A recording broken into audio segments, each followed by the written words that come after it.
former Mayor JimPrice and former Mayor Pro Tem Jim Vineyard from the city of Atwater, our famous little city to the north of us that we always talk about.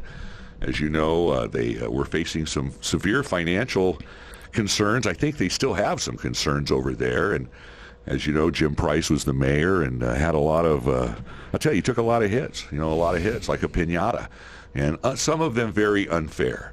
And I know that Jim Vineyard also took some of those hits. And it was interesting because the two of them were really from different ends of the political spectrum when I first met them. And I didn't know that they would get along so well as they did and finally link up on the council. As you know, we interviewed Jim and Jim, about 6 months ago? About that, yep. Right around election Pretty time close. because we wanted to keep it clean. And then, unfortunately, JimPrice, the mayor, was not successful in his reelection. Jim Vineyard decided not to run again. I think I kind of got the feeling the acrimony and what was going on, you were just kind of disgusted with politics. I was. It was just, it seemed like the last 2 years was just who could beat up who the most. And it was just, instead of getting any work done in Atwater, it was just who could trash everybody. Didn't it seem kind of like the national scene almost? Yeah, I mean, didn't it have that feel? And that's what surprised me about Atwater, because I always looked at Atwater as a really conservative town. And I know there were a lot of issues over there financially, but I think the issue that really split it was when the chief was put on leave. Yeah. I mean, what do you think? Was it a combination of everything, a lot of issues, or was there one straw? I think that was the straw that broke the camel's back, but I think it started just before that, and that just kind of culminated everything. What do you think, Mayor? Former Mayor Price. How would you like to be addressed? I like that former mayor. Have you missed the saddle over there, the gaveling in of the meetings? I don't miss contending with Frank Johnson or Richard Johnson. I miss that like I miss root canal. And just let me say, that didn't stop those people coming up, and they excoriated you. And I thought it may stop after you weren't there on the dais anymore. Surprise. But if anything, it's even more vitriolic. Yes. Even more vitriolic. And I have to say, you would say you're getting out of line. And I know it's hard because they have their 5 minutes. You really have to let them rattle on. But it got to the point of, accusations, innuendo, falsehoods being spread. And I have to give you the credit for at least interrupting the dialogue that now goes on unabated. Well, I come from the philosophy of, there should be a certain amount of decorum when it comes to public speaking. Mm-hmm. When I campaigned and was elected, one of the things that I was really big on was openness, transparency. This is not my council. This is the constituents' council. Right. And that anything that they have, bring it. We're going to. And that's why I changed the 3 to 5 minute comment period. Mm-hmm. Took some heat for that. But the point is that I stood there for, I think I counted it the other day, 23 years total. I kept coming to that podium at 3 minutes. And let me tell you, 3 minutes seems like 3 seconds. It goes by in a flash. Yeah, especially when you have a lot of thoughts going on. Sure. As we saw, there was some debate before you guys got off. I think there was this handbook, this rules and stuff, and there was some discussion when you guys were on the council about taking that down to 3 minutes. It was decided to keep it at 5, and suddenly we find that it's back to 3 after you've left. So, gee, can you imagine that? Which again, but we were talking about maybe where the wheels went off, where the relationship went bad, where we got this split, because it seemed like there was a lot of solidarity. There was an acknowledgement that Atwater was in trouble. And again, Frank Petro was put in a position that was not enviable to try to, I don't know about righting the ship, but keep it from capsizing. Yeah. And, some people, it just seemed like there wasn't any, what happened, Jim? Well, and I think Jim will probably agree with me. I think this all began really with the election of 2016. Yep. And it, just escalated from there. When Frank decided to retire, that's really where it came off the rails, is the way I look. And I've said this, and I'll keep on saying it. Had we done what we should have done in the way of selecting a real live rootin' tootin' city manager, somebody with a background, with the education and the know-how, all of this wouldn't have been a blip on the radar. You're bringing it back now. The city manager position was pretty acrimonious. Started with Scott McBride. Right. But again, these were some decisions that Frank maybe had started or people that had been around with Frank. And it seemed like there was this pushback. So with the election of the new council, some of these things... Go ahead, Jim. It was, but the council before the election could have made that choice. They had all the information, and actually they were willing to at first, but then all of a sudden they backtracked right at the end. Oh, well, yeah, let's put Scott in there temporary and let the new council make the decision. And that information was passed on to the people coming in who were running. At least by me, I know that I was. And I'm not sure if our third council member that was on at the time passed that on, but I know I did. And I'm sure Jim did too.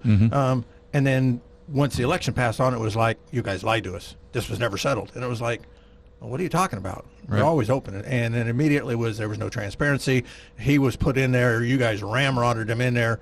And didn't like the contract. And it was like everything snowballed from that point forward. It was just a lot of finger pointing and accusations. Yeah, it really seemed, go ahead. Yeah, and we did. We had a lot of good candidates. We had some extremely good candidates, but there seemed to be an agenda that had already developed prior to the election. Well, that seemed, and that, I think that was Art DeWork, right? The person that came in as city manager. Right. And again, there was, then served as an interim, and it's really been a mess over there. Well, actually, it was a mess. He came on all of a sudden in the window, out of the blue, right? Because somebody got hold of him, and so they wanted to do the whole interview process, and then that kind of blew out of the water because of what went on at the almond tree, right? And then we got Mr. Mitchell, right, who came in out of the blue with no experience, and all of a sudden he went to the top of the list.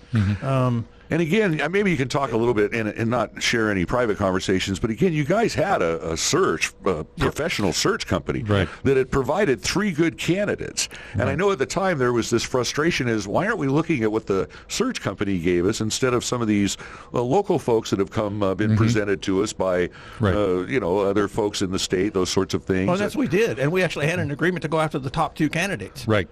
Among all of you. Right. Among all of us, correct. At least 3 different times. It was a 5-0 vote. Yeah, and I think it's important to, we in the city, in an effort to save funds, tried to do the search and everything on our own. And we got, 45 applicants came.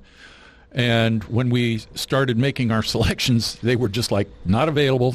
They weren't there. Right. And it really, honestly, narrowed down to just Scott McBride and Art DeWork. And those were our only 2 candidates at the time. We interviewed both of them. Right. Far and away, I'm not apologizing to say it today. Scott was far and away the man that should have taken the position. His education background, he graduated with honors, graduate school honors, all of that, 20-some years, 23 years or something like that with the city. He carried 2 positions, interim city manager and working in community development. He knew everybody. He knew all the people in other community. I mean, good Lord, But Scott had already started making changes, exactly, for the better, and he knew where the city needed to go. He sure did, and that was the important part. And he'd known that for several years because he'd already, in many conversations I'd had with him, he'd already started laying out the plans that if he got to be a city manager, where he wanted to This is where he was going to go. Well, I can tell you that Merced has benefited from your life. Absolutely. The city of Merced. But, you bring a good point. There was a plan in place. It wasn't followed. Things kind of, and then the acrimony seemed to start because there didn't seem to be this consensus. What you evidently agreed to in private or seemed to have a direction in public, something different happened, and people didn't understand. Of course, then when Mr. DeWork came in, the immediate placement of leave of Sammy Joseph brought a lot of questions to the mind. Sure did. The evidence room has been cited. I think we've all seen the letter of termination, the issues, whether they rise to the level of termination, paid leave for a year. I don't think so, but still waiting for that report from the evidence room. Have DOJ ever seen that? Have we ever seen that? I've never seen it, but some of the stuff that we're aware of, and with my background in law enforcement and being involved in evidence rooms and in the law enforcement portion, there's a lot of it that is very questionable in my mind. Well, Larry Morse, the previous DA, wrote a letter to the defense attorneys, as you know, saying, hey, there could be some compromising. Sure. I think the proof that I've seen, or lack of, I haven't seen any cases dismissed. No. I haven't seen defense attorneys cartwheeling. I haven't seen any, anybody getting really excited that their defendants are getting off because of mishandling of evidence over in the Atwater police room. In every evidence room that's in a small department, I used to work for CAL FIRE, so when I took over our evidence room, it was the same way. It was a shambles. Mm-hmm. I mean, people would come in, officers would come in, they'd put stuff just wherever. So when I took it over, it took me a good 4 to 6 months of reorganizing and recataloging everything. Right. And I made sure that I was the only one that went in there. Right. Well, and kind of what the sheriff told us. They have techs. Yeah. And nobody's allowed in there unless the tech takes you in there. Not even the DA, not the sheriff himself. He can't just walk in there. No. So every evidence room has its problems. Mm-hmm. It doesn't mean things are missing. It doesn't mean that things are tainted. Right. But to me, there were some problems we had when Chief Joseph was put off, and then all of a sudden Mr. Bessinger goes in there, Chief Bessinger goes in there, or you have an acting chief goes in there with a lieutenant.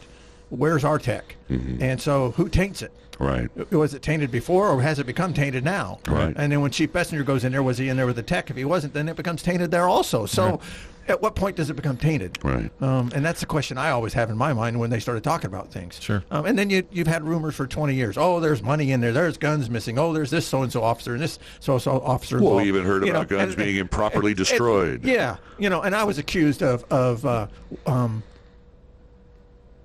that.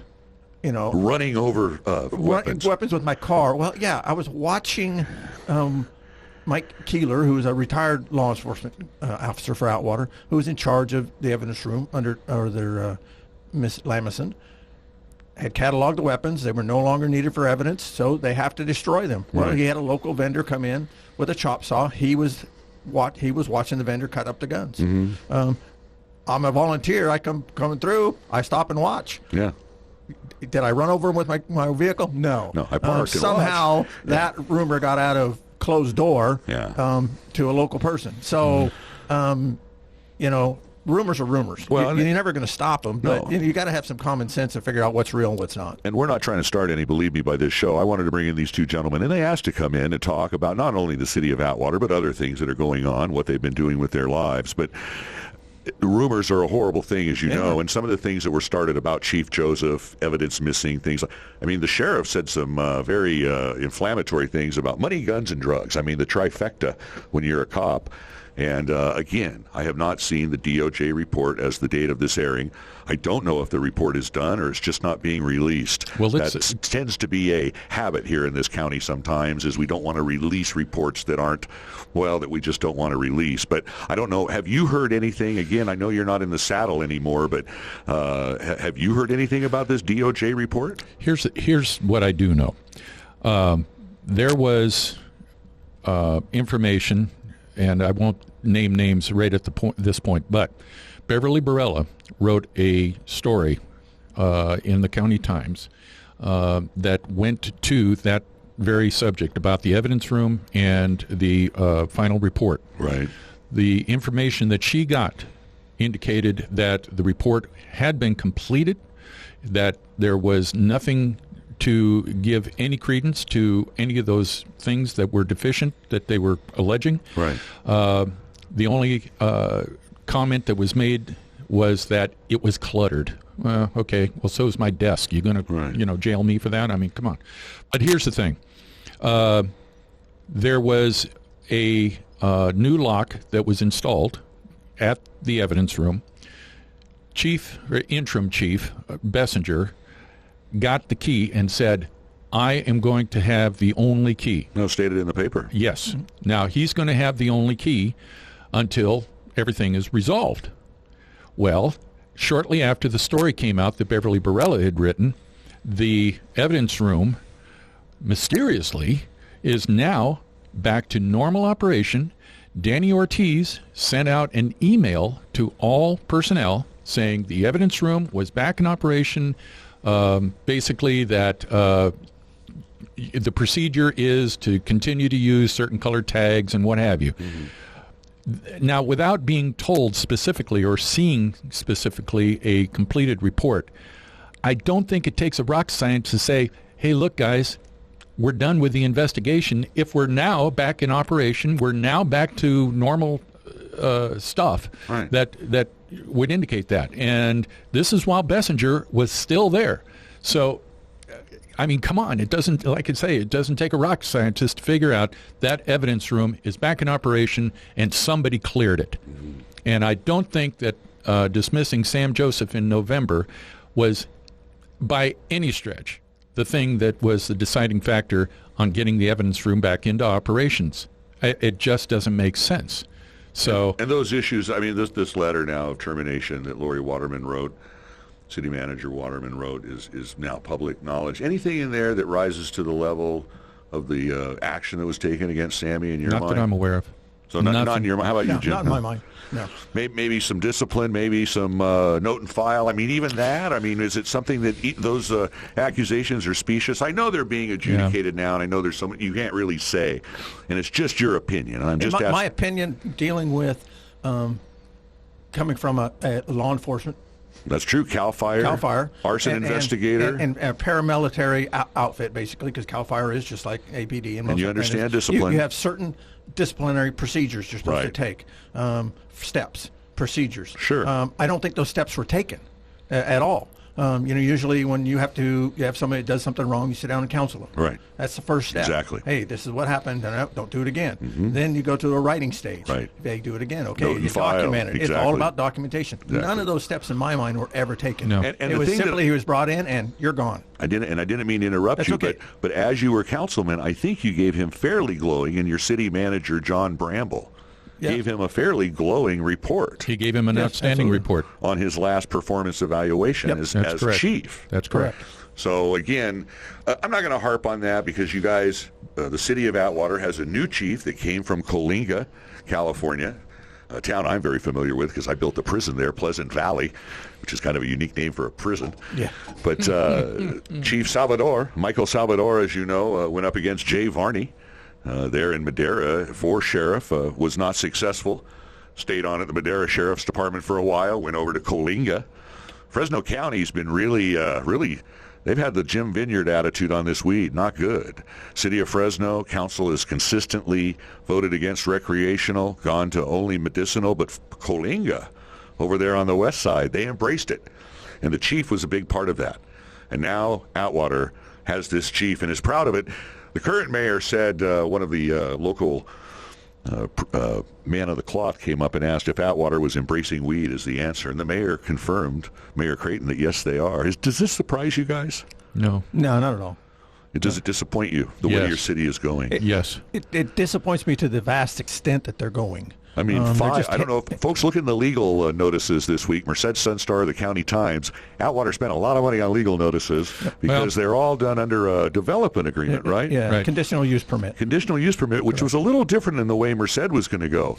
But Jim, big numbers, $10,000 a month or 5% of the sales, 5 people in the pipeline. My MCOE math tells me that's almost $50,000. Well, last I heard there were 7. Wow. So that's 70,000, and it goes up. That's a free market. That's what they wanted, was a free market. Yeah. The problem is that's a lot of money to out of 31,000 people in the city of Atwater. You got 7. You want 7 dispensaries. Yeah, that's $70,000. So where are you going to get the sales?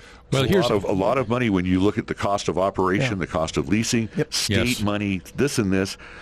Now, what was interesting is because these are conditional, and I don't mean to, you go with it. Because they're the conditional use or the developer agreements, all the money evidently has to go right to the debt. Can't go anywhere else. Correct. That's what we mandated. But I know you were very. You wanted to make sure there was an education component. I wanted education, and I was really looking at more of the medicinal rather than the marijuana aspect because the recreational. Because I think the medicinal portions had more of a benefit. Right. And I don't think those are there. They're doing the recreational. They're running down the hill on recreation. Yeah, as fast as they can. But we're not educating the people. I think that's really bad. It is. I had Martha Hermosillo in here from First Five, and she told me that, Casey, the attitudes out there, because it's legal, are very lax. There is no amount of THC that is beneficial for a baby, a newborn. Or a pet. Or pets, yeah. And these mothers are doing the milk, the breast milk, and this and that.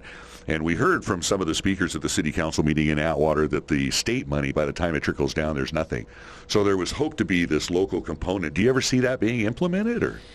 No, I don't. Personally, I don't, no. because they're gonna try to roll it in and get the debt paid off, and then they're gonna say, oh, well, let's do away with Measure H because we got all this money, and we'll just put it into the police department. And I don't think that's going to work either. So I don't ever see it going towards education. I really don't. Yeah, Measure H, that was kind of a controversial deal, wasn't it, Jim? You, Mayor Jim, ex-Mayor Jim, you wanted former Mayor Price. He wanted to see that on the ballot, I think, this election cycle when you were up for election, right? Well, yeah, and I'll tell you why. When you come to a mid-year or a mid-presidential cycle, your tendency to get things passed, is improved. Hey, it worked for Atwater Elementary School District. It sure did, didn't it?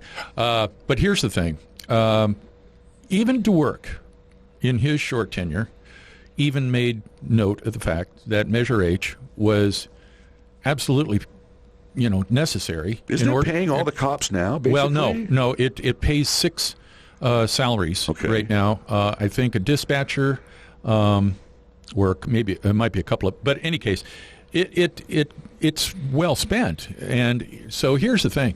I brought it up because we also had Kendall Flint, who is a contracted consultant for the city to help out with financial conditions and that kind of thing. I remember her presentation. Right. And she even made note of it as well, as did LaQuinder Deal, our finance director, also made it. Yeah, everybody is out there screaming, you have got to extend Measure H. You are nowhere close to settling your financial condition. And right now, in today's dollars, it's pulling in $1.7 million. So back in October of last year, was it last year or the year before? Sure. In any case, Paul Creighton and Brian Raymond both were very, very adamant that they would not support Measure H. The extension of Measure H, that they could not support it. Right. And so what is the backup plan? You don't support it. Then what is wrong with it? If you can't fix it, then what is your solution to backfill at today's dollars, $1.7 million for public safety? None of that was there. Now, I think it's probably a foregone knowledge to people. I didn't support Measure H at its inception. You got some heck for it. I did. I got a lot of heat for it, but here was the thing. The city council was still collecting wages and benefits. And all I heard from the council was that we've done everything we can do and all this kind of stuff. You look within yourself, and these council members, none of them were poverty stricken, none of them. But yet they were still taking these benefits and everything else. And they said, well, we've gone as far as we can go. No, you haven't. Now, the one thing I want to really stress is, Nobody in this world is more important than police and fire to the stability and to the economic development of a city or a county or anything. Well, that's your responsibility as an elected. Right? Absolutely. That's your number one thing, your whole thing is to provide services. And when you're looking at those services, your number one is your police and fire, because everything else doesn't mean a thing if you don't have a stable police and fire component in place. But, again, the city wasn't being honest, and I wanted that, I was voicing against it based on that. There was further cuts before they needed to go with the tax Exactly increase. Right. And, of course, after you got in the saddle and you realized those cuts were made, then the tax increase became necessary. The view from the inside is a whole lot different than the view from the outside, as they say. Well, we gave you some heck, with the fire truck purchase and, things that maybe we thought more were police. But now we are coming to the sunset. And Merced's faced with the same thing, Measure C. Correct. And we've already talked about bringing it up on the ballot sooner than later. Yeah. And to gauge that so you still feel that Measure H, I don't know, you can chime in too, needs to be extended? Absolutely. It does. And weed is not going to be the answer? No. Absolutely not. The fun part about Measure H, too, is if you look at it, it's 99.5% is towards the police. Right. And it was supposed to be a 50-50 deal. Right. And I understand you have to get the police department back on its feet. Even Councilwoman Vieira stated she wants all the police officers off of it. Right. And I have to agree with her. They all should be on the general fund. However, the general fund can't afford it right now. Well, and so you can't have it go away. Well, and Councilwoman Vieira said, it sounds like if Measure H goes away, we lose our police department. We'll lose at least 6 of those officers. At least 6 officers. At least 6. So, to me, and then when everybody was complaining about the new fire truck, Well, it got paid, or it's getting paid over 10 years, Right. and it's a 20-year truck. Right. You got to know something about fire equipment in order to understand that. Well, a and little now we better. need some more, I understand. Right. So, But- Well, we'll get to But that. my opinion was that's what Measure H money was for. You need to put some away and plan for vehicles. Yeah. Not right now, okay, but you got to plan that 10-year window. For the police officer cars, you got to plan for every 2 or 3 years replacing cars, and you need 2 or 3 cars. And if you do it in a rotational basis, not all of them are needed to replace at the same time. Right. And you got to get in that thinking, but we've never got into that thinking. Same thing with fire equipment. You've got to think the fire truck's going to last about 10 years. So you replace one, and in 10 years you got to replace another one, and then 10 years you replace. So you're always rotating that equipment. Same thing with the truck. It's going to last about 20 years, but you better be thinking now to build up that reserve to pay for most of that truck. And that's what Measure H should have been used for, as well as grant money. You look at that grant money down to help pay for that. We don't do that. What we do is a knee jerk, bend over, kiss our buns, and say, oh, my God, we need a fire truck. Oh, my God, we need police cars. Panic Where are we going to management. get the money from? We got to stop doing that. And Well, I know, we've been Mayor. doing that for 20 years, 25 years. Yep. And we still continue to do that. I shouldn't pick on just the fire truck. I know, Mayor, that you guys bought some nice police vehicles Yes, we that did. were in need of replacement. Had a pretty old fleet over there in Atwater. Right, and you know the sad reality is that we still have a couple of Crown Vics that are still driving around out there that are pushing 200,000 miles. But you also need radios. You need Right. a hose. You need the guns, replacement ammo, replace the guns, replace the bulletproof The vests. vests. You need to replace the jackets and the trousers for the firemen, air tanks. There's just so much equipment from both sides that needs to be replaced, and you can't do that because we don't have those funds. Right. Because it's being used to support those officers. Well, the new chief has made a pledge to go after any grant money that's out there. He has also made a pledge to build a new police station, as they did in Madera. And he seems to think that he can sway the powers to be. That would be quite the plum to Atwater get a brand new police station. But I think the more pressing goal is keeping the officers, right? Right. And, grants are great. If you have a grant writer, we don't have a grant writer anymore. And the grant writer we did have, she used to search day and night for grants. The police chief, Joseph, police chief Petro, they were always looking for grants. And city manager Petro, they were always looking for grants. So you guys were looking for those things all when of the time. All the this time. isn't something new. When Miss Waterman was doing the grants, she was always looking for grants of all different kinds for the police department, for the fire department, for public works. Cal Fire's always looking for grants. So That's it's not true. like it's something new that this new chief is come in and thought of. Those are processes that are all going. Kudos to him. He's pledged to do that. Right. I don't want to.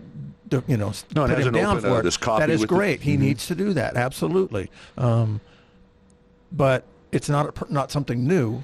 And they take time, And they do. Grants aren't just out there like a apple on a tree where every year they bloom and let's go pick a new one because they may not be available for 5 or 6 years. Well, one of the things I found interesting, we're just going to freewheel it here, is the JLAC. No secret that they were kind of looking over the shoulder there of Atwater. There was a lot of movement to try to avoid a full-blown audit. The new mayor, I think, first or second meeting said, hey, we've approached the JLAC. We'd like to be audited. Like to have them kind of oversee what we're doing, see if we're headed in the right direction. To me, that was a change of course. I remember Doug White, the city attorney, saying you don't want to go down that road because it takes away from your ability to make those decisions. Do you think that maybe the handwriting's on the wall financially and better to go in voluntarily than drugs, kicking and screaming? It's been there all along. But, if I can back up a little bit, Sure, go ahead. The thing of it is that, back, when we were going through the city manager search and during the time that John Bramble came and filled in, John did a Herculean job. The JLAC approached you during his tenure, right? Yeah, he had to answer to him. And John, if anybody knows, let me tell you why JLAC was made. It was a little city called Bell that went to hell, and they spent more money than they ever thought they could ever bring in. And Bramble used to work there not during that time. Nope. But the city of Bell was a major reason that there was this formation of the Joint Legislative Audit Committee. That's so correct. John was real familiar what you guys were looking at. John was the guy absolutely to take the lead on how things should evolve. And, one of the things that during that time that we were doing was the city manager search through Bob Murray and Associates, okay? And one of the things that really torqued me, but what could we do, this 3-2 thing, they made a joke out of it. That was the rim shot that you heard all the time out of Atwater. But the thing of it was, they didn't want to have John Bramble participating in helping guide us through that city manager search. Why not? You'd have to ask Councilmember Vieira about that, because she was the loudest voice against having John Bramble in there. Well, I can tell you that John Bramble, may not be everybody's cup of tea, but a great wealth of experience. And he 44 years. Doing. And I think he really, I got to give you credit. You got a good guy out of John Bramble. He helped out. We sure did. And so, any case, when we went through all of that, and we went through, that time with, when Bramble left, and as Jim indicated, we had Graham Mitchell. He showed up. He showed up kind of under a cloud of controversy as well. We had already gone through an interview process where we brought in 7, was it, or 6? 5. We were going to interview 6. One already took a job. Oh, that's so right. That's right. 5. So we had interviews, and 2 of the people that interviewed was a guy named Bill Malinin, and he was from Branson, Missouri, and another guy by the name of Thomas, more commonly referred to as TT. Right. Nonetheless, he came to us from Macon, Georgia. They were both brought in from out of state. And the long and the short of it is that we had a scoring sheet that after each interview we would score. And at the end of all the interviews, Malinin and Thomas came out number 1 and number 2.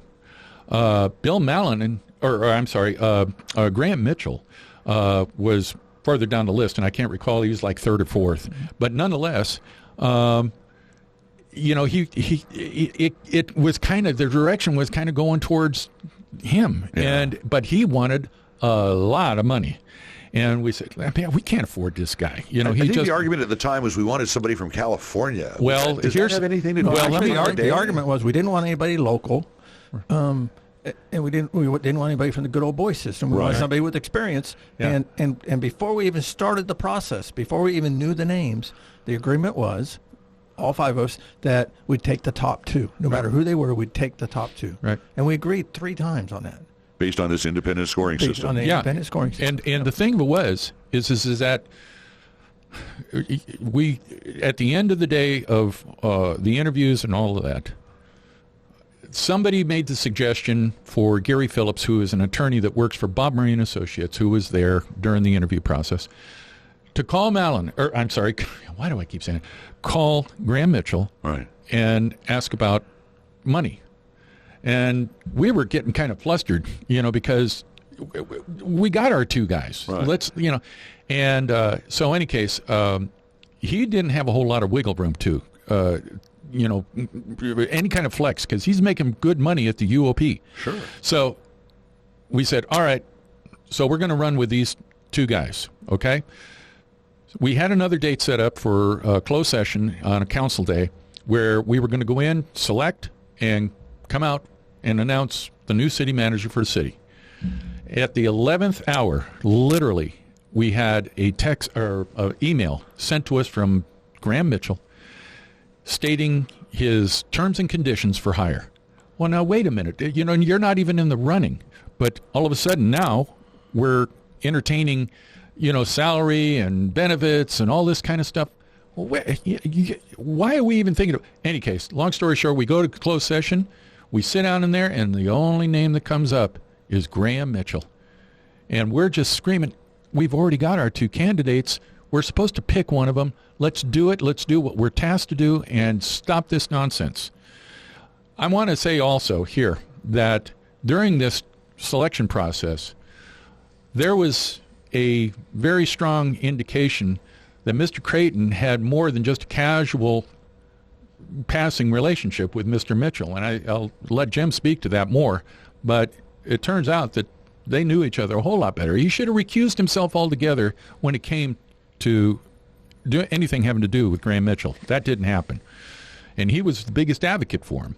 Well, I remember the meeting, the who's who of the community was there on Monday night. Well, the story was that before we even interviewed anybody, there was an affair out at the Vista for Assemblyman Gray, and that's where Paul met Mr. Mitchell, and they conversed about family and everything else.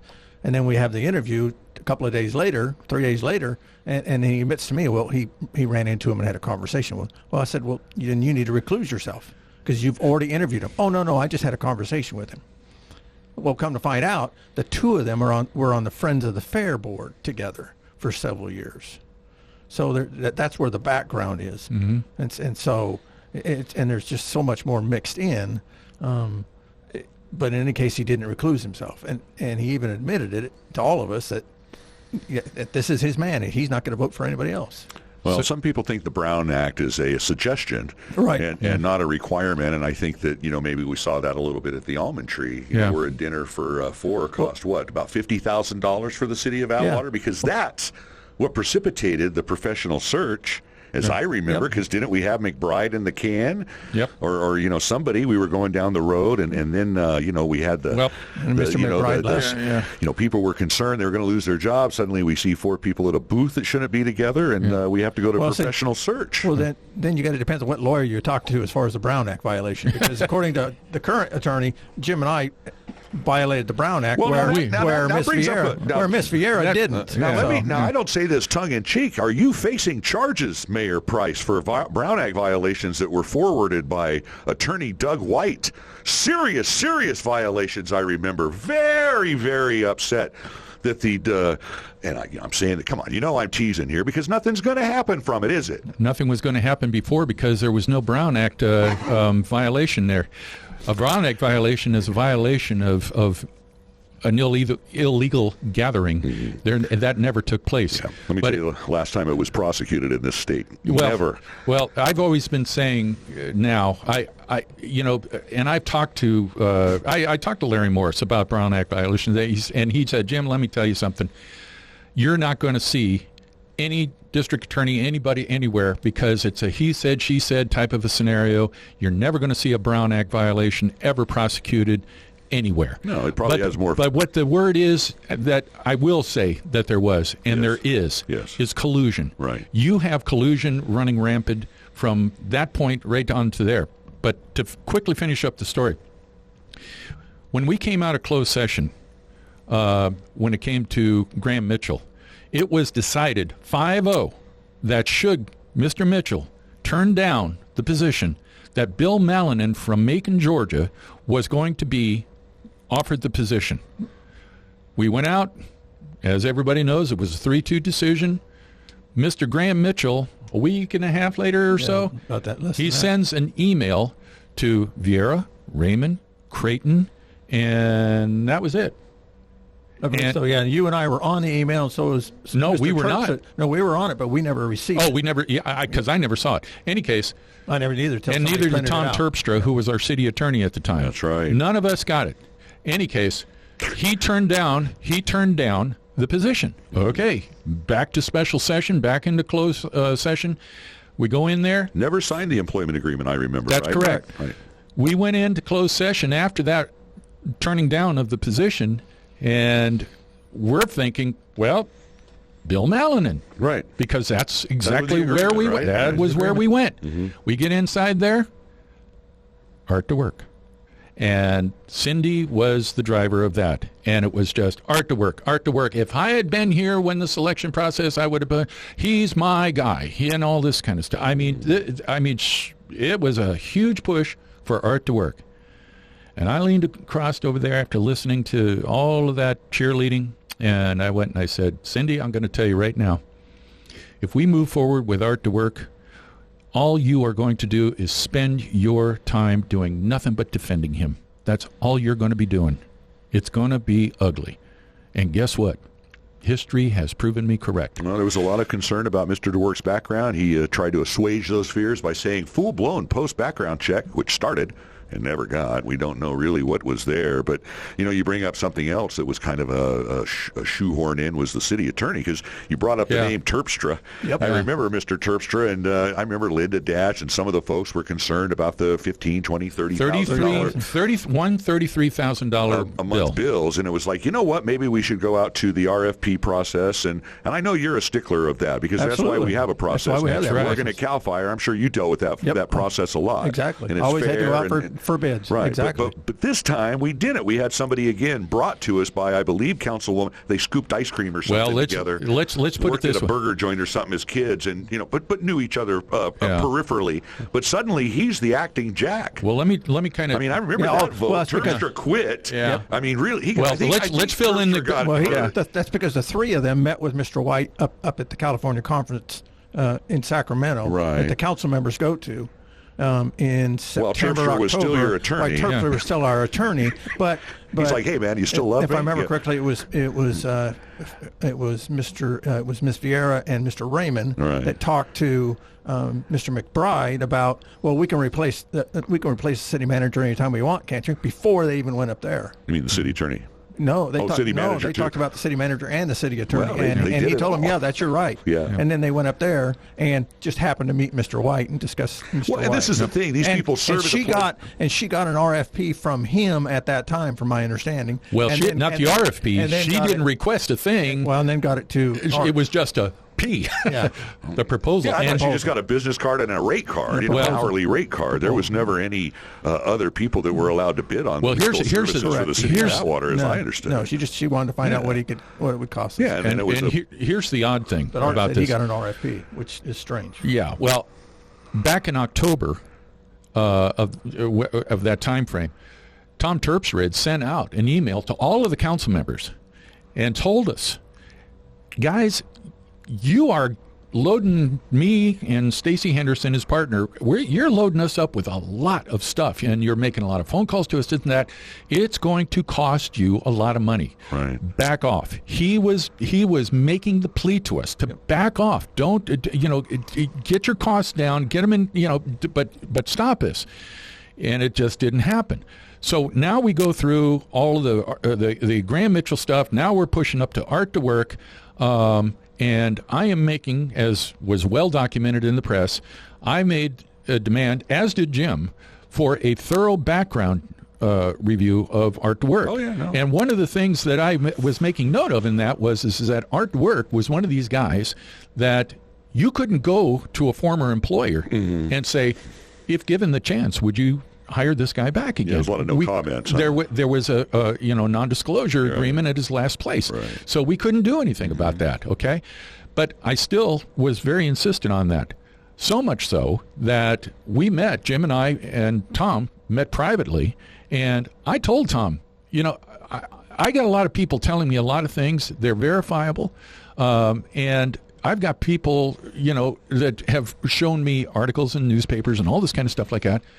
And I am just absolutely not comfortable with this guy. There was a concern there. There's a huge concern. And I told him, I says, I'm telling you right now, he's going to get shoehorned in. There's no getting around it. He's going to get shoehorned in. But I refuse to sign that hiring agreement. Is that going to keep him from getting paid or anything else? He goes, well, no. Well, then that's only symbolic then, isn't it? But nonetheless, that was my statement, that I wanted to be sure. That, the thing is, Casey, is that, sitting in that middle chair and all that carries a massive responsibility to the constituents, to 30,000 people. And it's not my money that's being spent, and it's not, the reputation of the city and all that kind of stuff. This is, we have an obligation to do what's right. And we weren't doing what was right. Legal services. We were screwing around with this city manager stuff and going through Bramble and going through, the work and all this kind of stuff like that. January rolls around. And now all of a sudden, January 3rd, here's to work on board. And lo and behold, we have the city agenda for the city council meeting coming up. And what do we see in there? We see a proposal dated January 9th from Churchwell White. And I'm going, what the hell is this? We haven't, and what it was a proposal already received. Tom Terpstra didn't put his letter of resignation until the 14th of February. Right. Anybody else see anything kind of hinky about I think that? Terpstra got his feelings hurt a little bit. He could see the handwriting on the wall. Sure He enough. didn't want it anymore. Sure. Right. He saw the majority. He's not stupid. I serve at the pleasure of the council. I got two guys that love me, but and here we are now with a city attorney that, in all likelihood, this is his 1-year anniversary in March, if you will, and in all likelihood, we're going to see upwards of $800,000 in 1 year. Historic numbers to a city attorney That we used to pay, that we used 300? That Yep. it was like 200 and 280, 300. 280, 300 So somewhere. almost 3 times, over 3 times. Yeah. More for legal fees. Right. And let me kind of add on to what Jim said, because we were accused of aiming at art to work with this background. And for me, this background was something that I've been going after when I was running, because we've had some past city managers that have misused our city funds, moved funds around, robbed other funds. We had $500,000 in a fund for the fire department that was set for a fire engine before Cal Fire came in. He took that from the fund, moved it somewhere in the general fund, and told the chief at the time that if he said anything, he'd fire him and make sure he never got work in. Well, that chief no longer is employed by the city, of course, and is no longer actually employed anyway. He's retired. But there was occasions like that. There was things that Walmart, Target paid for to fill in the ditch. That money disappeared. There's, and nobody knows where it went. But my thing was, if we do a background on whoever we hire as city manager anytime, Right. with a full, in my opinion, post-style background, Right. then something like this might occur. Something like this might be uncovered so that we don't run into those same problems. So mine wasn't just aimed at art to work. Mine was aimed at any city manager. Art to work was the test case. Atwater had some issues. Let's be clear. Yeah. Like you say, So over the years, the reason that you guys got into financial problems, but where did it get off the rails with the procedure? Well, it got off the rails there, but and then we got accused of things. And then when White came in,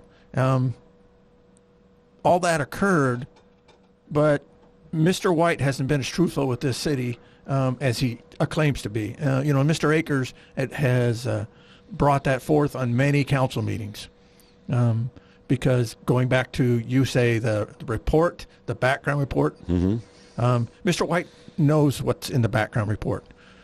We had a meeting. A lot of double speak on that issue with Attorney White and between the people that come up there at the dais, and what does if mean? I mean, no legal controlling authority. Mr. White and the mayor and I, Jim and I, sat down after one of our closed sessions when we found out that Mr. Dwork resigned on May 3rd. I remember that date really well, because we asked him, we wanted to know the status of the background, especially since Art resigned. And so we had a meeting in my old volunteer office.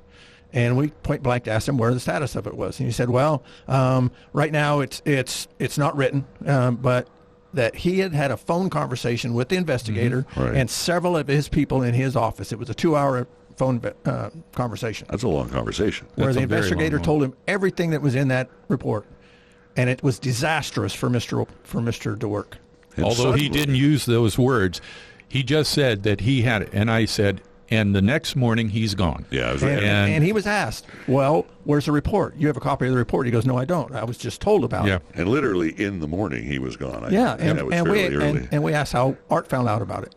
Art must have a copy of it. And he said, no. He says, "Well, I felt obligated to call Dwork and tell him about the report. Now, I didn't tell him, what everything the investigator said. I just told him it didn't look good for him." Well, that's kind of telling him what it said. And we both kind of went, "What?" Yeah. And thought in my mind was, who do you work for? Well, you work for the city or you work for Art? So Mr. White has not been completely honest with the citizens. No. What's like going he on keeps over saying there? it I is. mean, let's get down to the brass tacks here. We've lowered the standards for the city clerk, for the city manager. I think we lowered the standards for something Police else. chief, Interim police chief Armando. We're not doing RFPs. No. I mean, we know this is the process of government. What is happening? Why are we deviating so remember far? The word I used earlier, collusion. It is the collusion that has gelled, and these are the results. This is what comes from all that stuff. And was the goal to open up Atwater to the marijuana industry? Yes.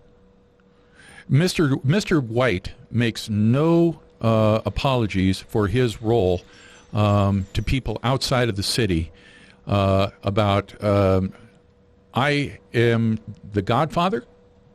That's one way that he has described himself, not somebody describing him. He just has described himself, and that he has the rope around yet another marijuana business to come. So, and there's other stuff, and maybe in the next 6 months I'll give you all more stuff. And let me tell you, it's a story. So this is a paving of the way to let this industry come into town. Because, again, I thought Merced was going to be ahead of the curve. You know, our city manager, we're going to be the leader. Atwater has sprinted. Well, but here's the thing. As Jim said, and you have indicated as well, when you take a look at that, I'm a business guy. And believe me, I want to make sure that I stay within my confines of my dollars that I have, right? Right. And when you're talking about a $40,000 payment, or I'm sorry, a $10,000 payment, but one place, let's just take it for what it is. One place right now, $10,000 a month, $10,000 per month, and you've got a lease, you've got your workman's comp, you've got utilities, you've got employee costs, security, you got tenders. What does a bud tender get these days? 15 an hour, whatever. But the thing of it is that here you are looking at overhead that's going to be pretty high. So what's the next thing that you have to do? I know what I have to do with the sale of my product. I have to, cover my utilities, my comp and everything else by way of my product. So that pass-through is going to happen with this dope. Right, and aren't we worried about the black market? Because let's be real. And that's the one dirty secret that you do not hear a whole lot of discussion about. I've been telling people, and a lot of people, Vern Warnke's another one that, he says the same thing. You've got a black market out there that is raging. Before this Prop 64 ever came around, where did people get their pot? Right. They got it out of the trunk of, Billy Bob Joe Jim's car out in the parking lot someplace or whatever. The point is that that's not going to go away. And if you start charging, and I saw a documentary here not long ago on TV where they showed desert hot springs down here in Southern Cal where they were showing the dope industry down there and all this kind of stuff. But then they showed these boutique stores. Right. And they were showing where for $65 you got an eighth of 1 ounce of pot.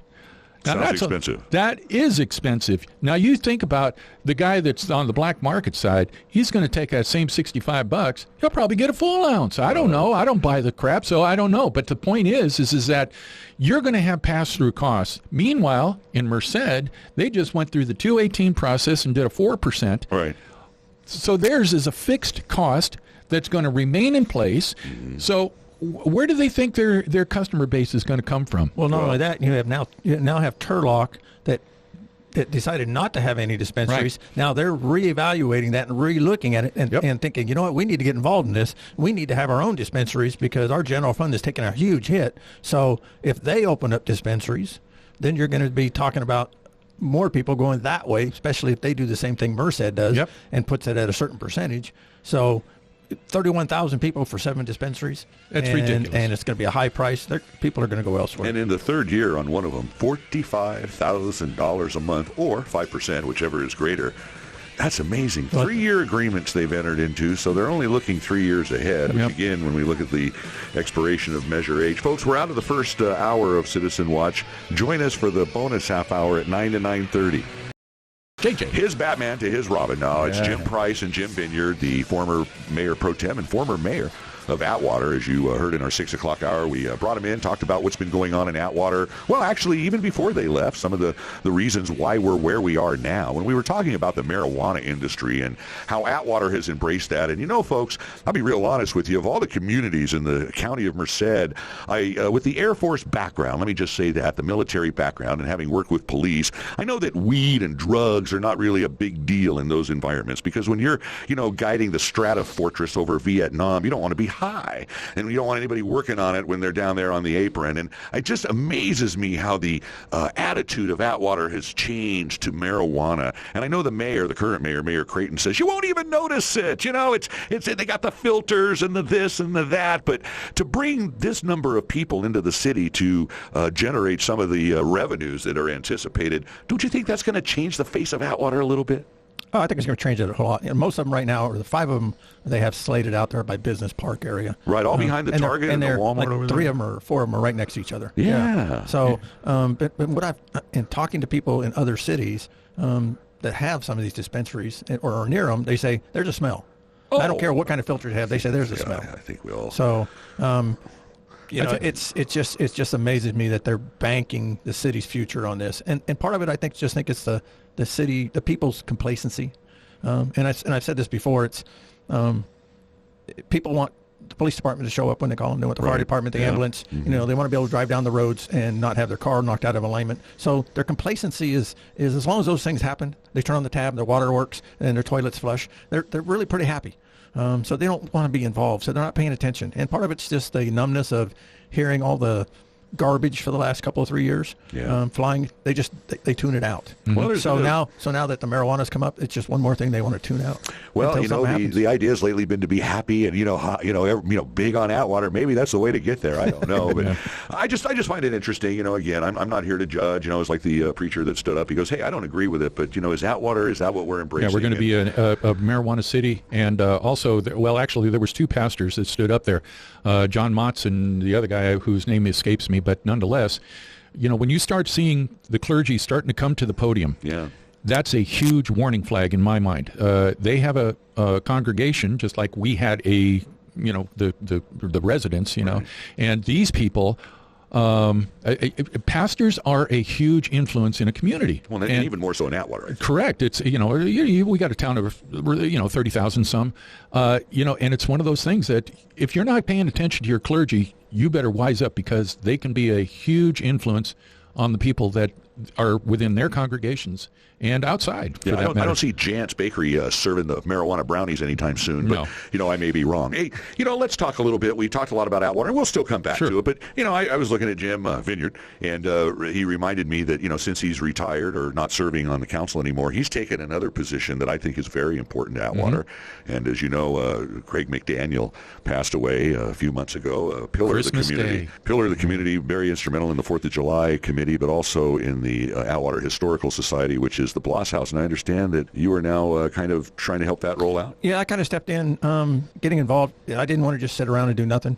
I'm just the kind of guy that just likes to get involved, and be involved. I met Greg and Pinky way back when my kids were little, when they were involved with AYB, Atwater Youth Baseball and Softball. Great people, and so I got involved there, and I just like to be involved. So I joined the Atwater Historical Society quite a while ago, but never really had the time with the council and stuff, because the council, when you're on the council, you got to learn the job.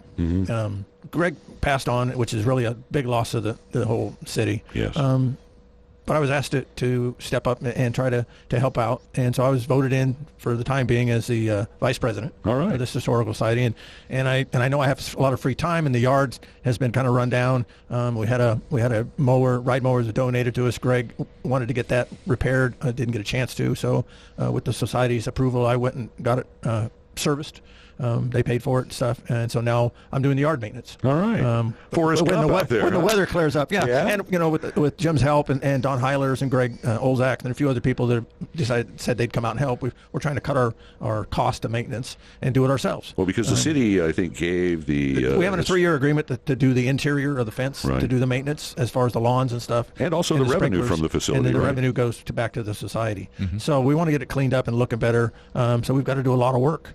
And there's a lot in charge of that. And I'll tell you, the success that Greg had on that fence, I told him he should help Trump on that border wall, because they got it donated, you know, the panels. Now it was incredible. It was $250 a panel, and there's, I'm going to say 24 panels, and they're all up. We do have the sign event for the people that donated for the fence on May 5th. I think we're looking at like 1 to 4 in the afternoon. Great. So we want to get that up. We do have a wedding in April. We want to make sure we get the yard fixed up for that, because people like to rent the yard for weddings. Well, that's where you're making your money, and that's one of the reasons they put the fence up. And again, I know it keeps the transients out. Well, I remember when that first was proposed, there was a couple of councilmen. Matter of fact, I think the current mayor, boy, they were against it. You know, how are we going to take the campaign photos on the steps if we have to ask somebody to open the gates? But really, the transient problem in Atwater, as you know, transient census up 30%, and Greg found some horrible things over there. Oh, they were getting in down, breaking in. They were breaking in.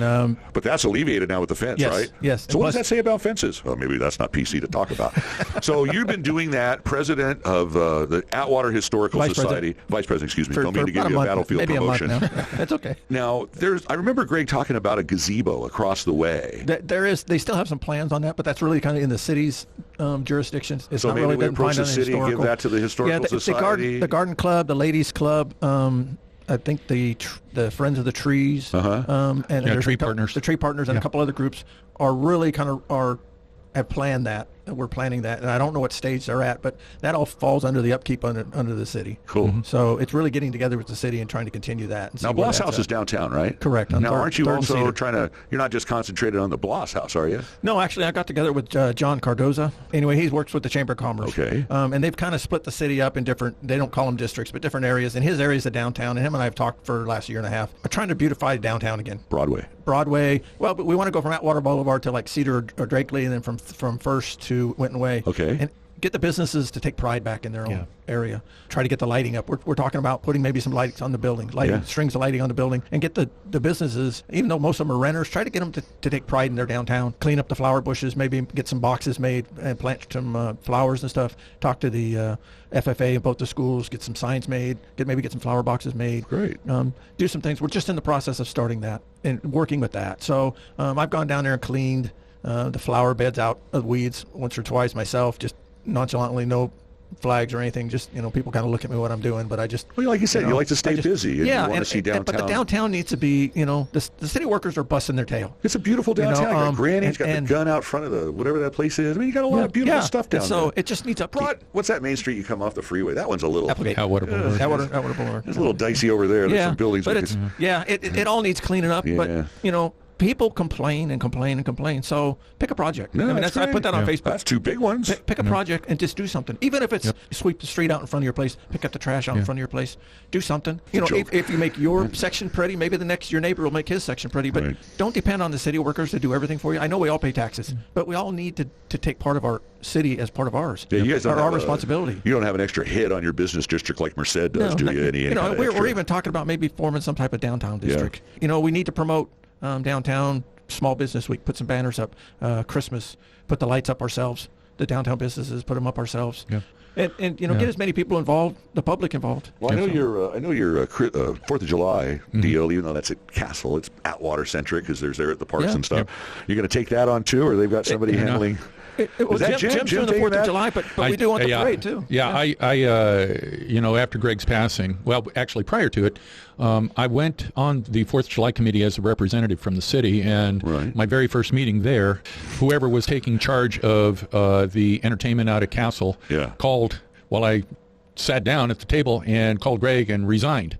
So he turns to me and he says, "Well, what do you say, Jim? Would you like to go?" And I said, "Okay." So Greg talked me into doing that, and I stuck with the 4th of July scenario throughout the 4 years, and it's really grown on me. I really, really, really enjoy being on that. That is a great group of people.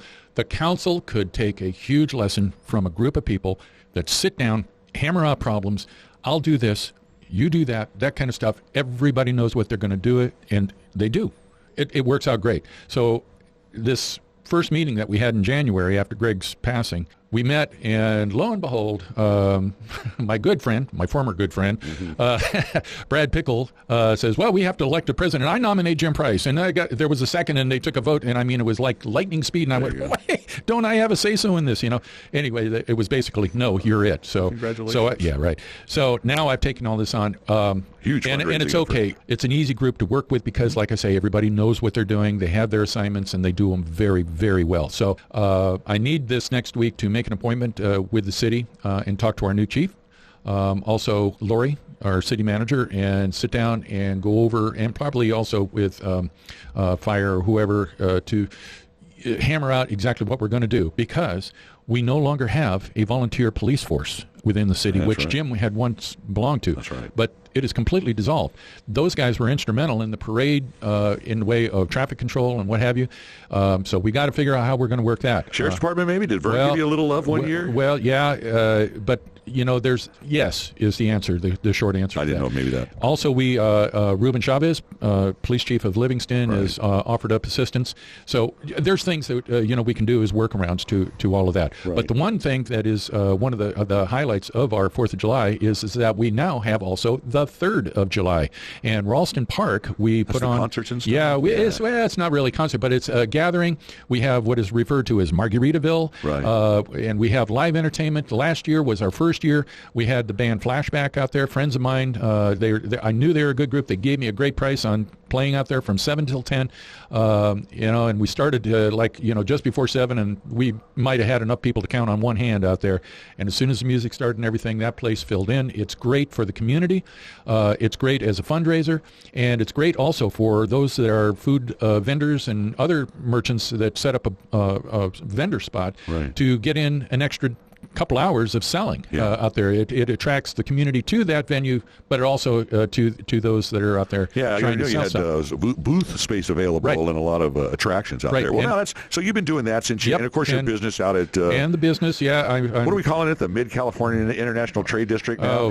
He always gave me heck when I called it Castle Air Force Base. It's not Castle Air Force Base. It's Castle Commerce Center. Air Force Base. I think we're calling it something now different, Jimmy. Well, now see, this is another thing that's, as you can well imagine, is a sore spot with me. Near to your heart. We are not being communicated with on this. And I think if you're having any kind of name change on whatever level, it should have been something that was communicated to the public, and public input should have been introduced into any decisions out there.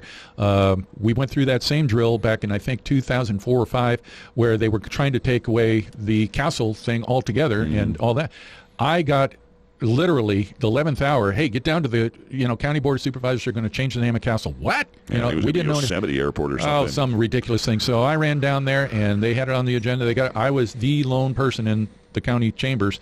And I got up there and said, "Are you guys nuts?" Basically, listen, you have no input from the public. You're talking about something that is in publications. It's like changing the streets and all that kind of stuff to Martin Luther King and how the businesses had to change their letterheads and all that. Well, it's the same thing, only you're talking about a whole business park, if you will, and airport. It's you have a combination of the two, and so it's a sore spot with me on a lot of different levels for a lot of different reasons, and that's another show altogether. But yeah, probably is. But you're still out there, trying to find the hole in the bottom of a wing and doing the FOB service, right? FBO, fixed base operation, and flight-based operations, Gemini Flight Support. You and your partner, another former mayor, Stan Thurston, still out there punching the bag. Yeah, and all that stuff. It's kind of freed me up to do a little more dedication to all those things. Plus, one of my big loves is I was able to get back into music again. Yes. And I'm working with a bunch of guys right now, one in particular that I used to play 4 years with, and we got back together again, and we're putting together a new product, and hopefully here in the next couple of months here, we'll have it all ironed out, and we'll be out, and people can come on out and see us. Being off the council, really, at least as far as I'm concerned, has really been therapeutic. Oh, boy. It sounds like you guys are both busy. Because we're still involved with the community. And at the first hour, you kind of mentioned how,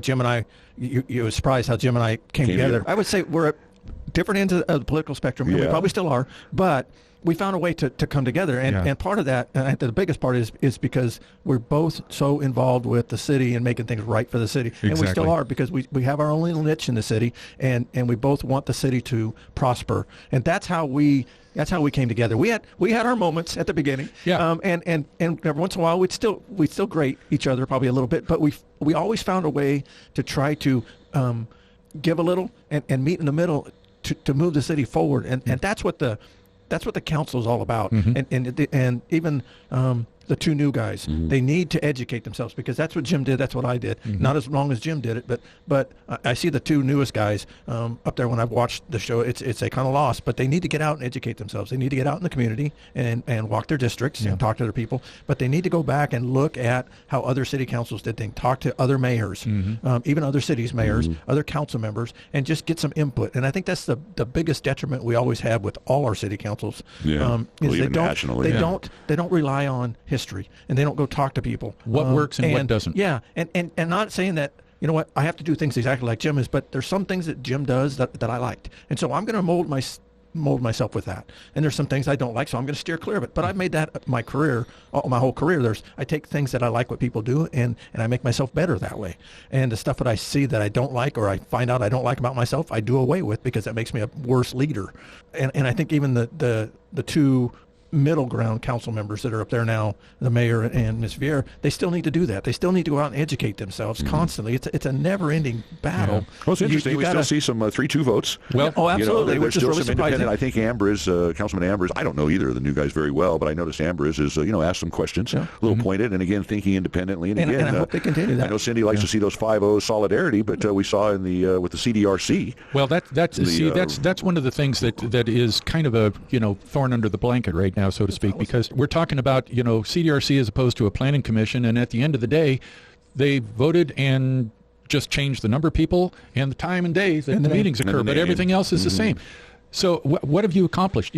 I'm looking at this from a lot of different perspectives. Jim and I came together. Jim called me in our early going while we were just new to the council and all that, and he said, hey, meet me over at Starbucks. Let's sit down and have a cup of coffee.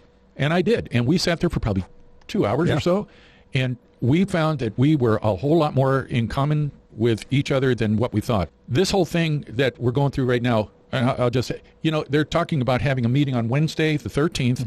They're calling it like a study session, the future of Atwater or something. Well, no, we have a meeting coming up Monday. And they're having another one on Wednesday. A special meeting, okay. A special meeting. So one of the things that I am paying particular attention to is I know this is going to be how we're taking the direction of the city and all this kind of stuff. Well, one of the things that Jim brought up, and I think was absolutely spot on, was about going out with an RFP to recruit proposals for legal services or a city attorney. Yeah. And the reason is, again, by the time March is over and done with here, we're pushing $800 grand for this attorney services we got. Now, if they're really, really wanting to go and take the high road here on all this cost savings and everything else, that's your number one concern right now. Was that a year-to-year with White when you guys entered? It's an open contract. So it's month-to-month or whatever? It is open contract, and that's another thing that I didn't like about bringing him on board. But nonetheless... He seems pretty entrenched to get rid of now. Well, yeah, and remember that word collusion? The thing that I'm looking at is this. If you're going to go down this road about, where Lori Waterman came up with this position to create an IT person in-house, and I was at that council meeting where she said the current IT contract or whatever is costing us too much. We can save money if we bring somebody in-house to do it. And I went, well, if you're so high on doing that with an IT person, then you should have no trouble resurrecting whatever kind of an RFP process you want to go through to bring it in-house, or at least at a contracted lower rate for the city attorney. Well, that was one of services. your things, is you could have brought in an attorney in-house for probably a third of the cost as White's cost the city. And and so the question with IT, we always hear about outsourcing or privatization as opposed to, having those CalPERS forever and ever. And that was one of the things that was brought up talking about the IT guy. Yeah. But look, we can go on and on about Atwater because it is a never-ending story. And it doesn't mean it'll be the last time you guys are in here. But, I know you wanted to come in. Is there anything I've left out or anything that you wanted to talk about, what you're doing after the positions, before, your observations? We've talked about where the city is headed. We'll just have to see how that works out. Well, and I think there are going to be some problems on the horizon, not only with the feel of Atwater, but the kind of people that are going to be coming in there to frequent these businesses. And it just doesn't seem like Atwater to me. We're into the fourth month of a new council, and I haven't heard one suggestion for any kind of solutions to be really concrete in solving any of the... We've got the rewrite of the general plan. We've got water meters that need to be installed. We've got a new fire truck that needs to be purchased. We've got CalPERS problems out there. We've got a city attorney that's running us into the ground financially, and on and on and on. We've got to address those things. We've got let me ask you real quick. Governor Newsom suing Atwater. Yeah. Affordable housing. Now, is that tied to the general plan or lack of one? Yeah, it's part of the housing element. Okay. And, yeah. Is this something you guys knew about? I mean, I don't mean to put you on the it's something spot. I've been pushing for 4 years. Yeah. That I was pushing when I first got in, that we needed to start working with the general plan. I didn't know there was a legal penalty for not having one. Well, there was when the governor says there is. Yeah, you and Doss Palace, of all people. Every city has to have a general plan every 10 years. And I just thought you had one. We do. Well, we do, but it's going to expire. You have to redo it every 10 years. And you have it? Now, it's interesting because the city of Merced, our general plan is 2030,